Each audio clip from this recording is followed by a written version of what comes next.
Hey guys, my name is Mitsumiao, and welcome to another episode of Monday Mailbox. This is a video series where you, the viewer, can submit your gaming-related questions, and then I will give my humble opinion on them.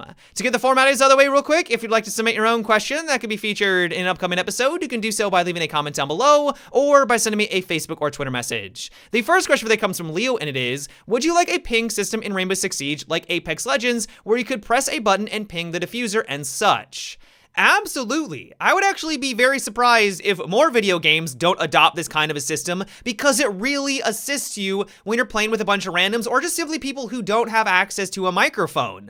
Now, there is a rumor going around, take it with a grain of salt because it is a rumor, but apparently Ubisoft is thinking about adopting this kind of a system in Rainbow Six Siege, and I think that's an amazing idea. Now, if you haven't played Apex Legends and you have no idea what we're talking about, basically this ping system allows you to give contextual clues to your teammates. So if I ping a armor item, for example, my actual character in game will make the call out to everyone else on my team, hey, there's a level 2 armor right here. That lets them know, oh, if I don't have that, I can go on over and pick it on up. You can then even go further with it. You can say, oh, there's an enemy out in the distance. Hey, we should go loot over in this area. You literally do not need to use a microphone in Apex Legends if you figure out how to use this ping system properly. It's really intuitive. And so bringing that into Rainbow Six Siege would add a lot of depth, especially when you are playing with randoms. You could have a ping that would say breach here. So if you're playing with a Thermite or Habana, you can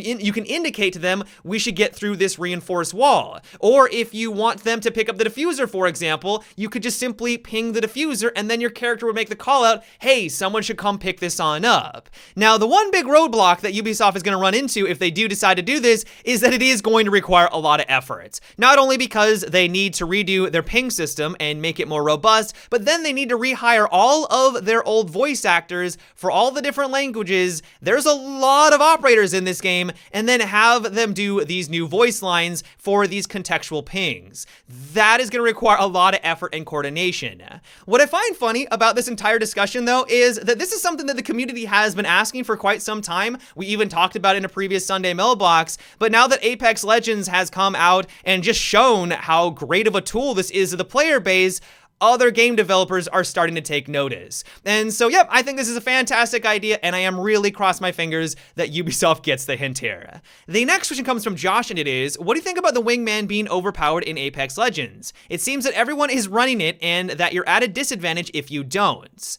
I would definitely agree with that. Even though the game has been out for a month, it feels like the meta right now is that you run the Wingman and the Peacekeeper. If you want to be competitive, if you want to have the best composition weapons available to you, you're gonna want to run those two weapons. The Peacekeeper, of course, is going to dominate up close, and then the Wingman just destroys everyone at basically any distance. It doesn't matter if they're far away, they could be a medium distance, right in your face. The thing is an absolute monster. Now, I know that some people argue that it's okay that this weapon is so powerful because it requires a moderate amount of skill. You need to be able to line up your shots, and of course, if you're missing your shots, you're going to do no damage. But I would argue that's true for every weapon in the game. If you're not hitting, of course you're not going to do any damage. The thing about the Wingman, though, is that it does so much damage per hit that it rewards you more than, I would argue, than any other weapon in the game. To get two-shotted by a Wingman, I got to admit, is not satisfying whatsoever. This game revolves around the ebb and flow of pushing in, falling back to heal,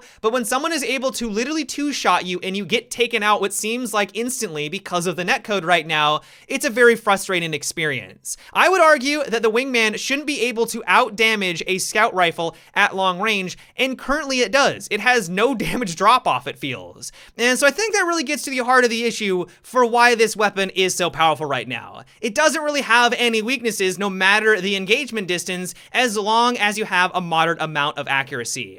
And so my hope is that Respawn is going to be taking a look at this weapon and trying to tone down its power. I don't want them to nerf it into oblivion because I want weapons to be viable. That's what makes these games fun, but it is just too strong. And so maybe reduce its rate of fire so that you can't rattle off as many shots as quickly. Another way they could handle it, and an idea that I've heard bounced around, which seems to be gaining some traction, is remove the extended mag slot, so you can't put an extended mag on it. Right now, it's more of a spam cannon than it is a skill cannon, which I'm assuming is what the developers were originally going for.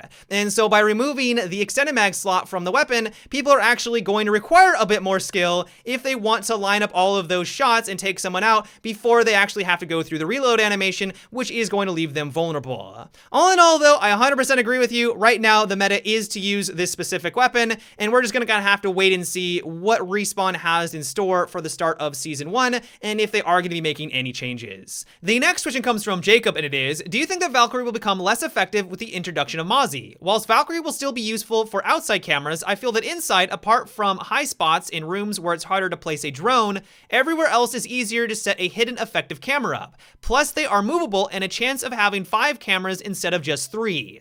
Well, first of all, Mozzie can only have 3 drones under his control, so he's not able to have 5. So that's one reason. The second reason why I don't think this is going to be true is that Valkyrie always has those 3 cameras that she can use whenever she wants. As Mozzie, you have to take control over the other player's drones. If they're being cautious about it and they're not moving into the objective room, or you just don't see them roaming around and you can't just fling your gadget at them, you could maybe get 1, you could get 2 drones, or you could get absolutely none at all. It really depends on what the offensive team is doing. What I really like about Mozzie is that I think he's a cool addition to Rainbow Six Siege because he is similar to someone like Valkyrie, but he doesn't completely take over that information gathering. He's kind of a different way of going about it. You have to remember that this always happens when a new operator comes out because they start to creep into other characters' territories. This was true for Valkyrie when Echo was introduced, when Maestro came out. They have cameras, they're used differently, not in the same way. Maestro is more defensively, he's going to place them closer to the objective, same with Echo, but that didn't make Valkyrie completely obsolete, and I have a suspicion that's going to be the same for Mozzie. And so all in all, I would not worry that Valkyrie is all of a sudden going to become obsolete. Yes, players are going to gravitate towards Mozzie, but it's going to be for other reasons. His weapons hit quite hard, especially compared to Valkyrie, but her gadget is much more reliable, it's going to be much more consistent, and so I think just in general, they're going to fulfill kind of different playstyles, which is exactly what I want for future operators. I don't want one operator to come on in and completely take over. I want them to have a slightly different way of playing, which adds more value and more depth to the game, which I think is absolutely going to be true for Mozzie. But of course, we're just going to kind of have to wait and see. The next question is, have you heard about the giant hitboxes on some of the legends in Apex Legends, and do you think that Respawn should do anything about it? I'm not entirely sure what Respawn is going to be doing about the hitbox situation. They have responded saying that they are aware of the problem, but they haven't actually gone into any details of what they're going to be changing. If I had to take a guess, they're probably just going to be improving the specific legends that are a little bit weak right now. And so instead of just simply trying to reduce the size of Gibraltar or Caustic, they just may simply make other aspects of them even better. Maybe they're gonna have more HP. So if you want to play as Wraith, for example, maybe you only get 75 normal HP compared to Gibraltar's 125. That may make up for that giant hitbox. They may go another route where they just simply try to improve their abilities. So maybe the bubble shield lasts longer, or maybe his ultimate has a larger AoE so it just has more of an impact on the actual match. That could be another way they handle it. I really don't think that they're just simply going to shrink the size of all of the hitboxes and make every single character the exact same size. Now that would solve the problem, but it kind of removes a bit of the character, which makes this game so much fun. They are unique and different. In general though, I'm really excited to see what Respawn comes up with, and I'm hopeful that their solution is successful. This game is all about the variety, playing as these wide variety of different characters, but right now because of their hitbox, it just puts them at such a big disadvantage, people are drifting away from them, which reduces that kind of variety. The next question comes from Indy, and it is, what do you think if they made a change to defuse in Rainbow Six Siege where the attackers would have to disarm the diffuser even after all the defenders are taken out? This would be similar to the defenders needing to disarm the diffuser after it's been planted. So I understand where you're coming from on this. If you're playing on defense, the clock is running out, the diffuser is on the other side of the map because they're not playing the objective and they're just trying to take you out. As soon as they do, they win the round. But if they were actually having to play the objective, pick up that diffuser and then go plant it, they would have lost because they would have ran out of time. I understand that can be very frustrating, but I think it's okay that Rainbow Six Siege has these two win scenarios. Either take out all the defenders or plant the diffuser. Imagine now every single game offense was having to plant the diffuser. That would just increase the time it takes for you to play these games, which honestly would be very tedious. Your entire team wipes out all the defenders. You then need to take what could take minutes, let's say the diffuser is on the outside of the building, to go pick it on up, run over to the objective room, and plant it on down. As soon as you do so, you would win the round, but that just added on another 30 seconds or a couple of minutes to a round that should have just ended way before that. And so I think if we look at it from that standpoint, this just simply isn't necessary. I do understand where you're coming from. It could lead to some really awesome clutch moments for the defensive team, but I think in the grand scheme of things, the actual ramifications would really just kind of bog down the game and wouldn't enhance it in the long term. But of course, that is just my 2 cents. Yeah, guys, that is about it for today's episode of Monday Mailbox. I hope you enjoyed. Let me know what you thought about what we discussed in today's video. Would you like Ubisoft to implement a new and improved ping system, sort of like what they did with Apex Legends? Do you think that would enhance the game? Why or why not? Let me know down below in the comments.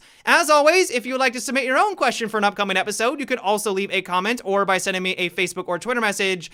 But until tomorrow, guys, have a good one and take it easy.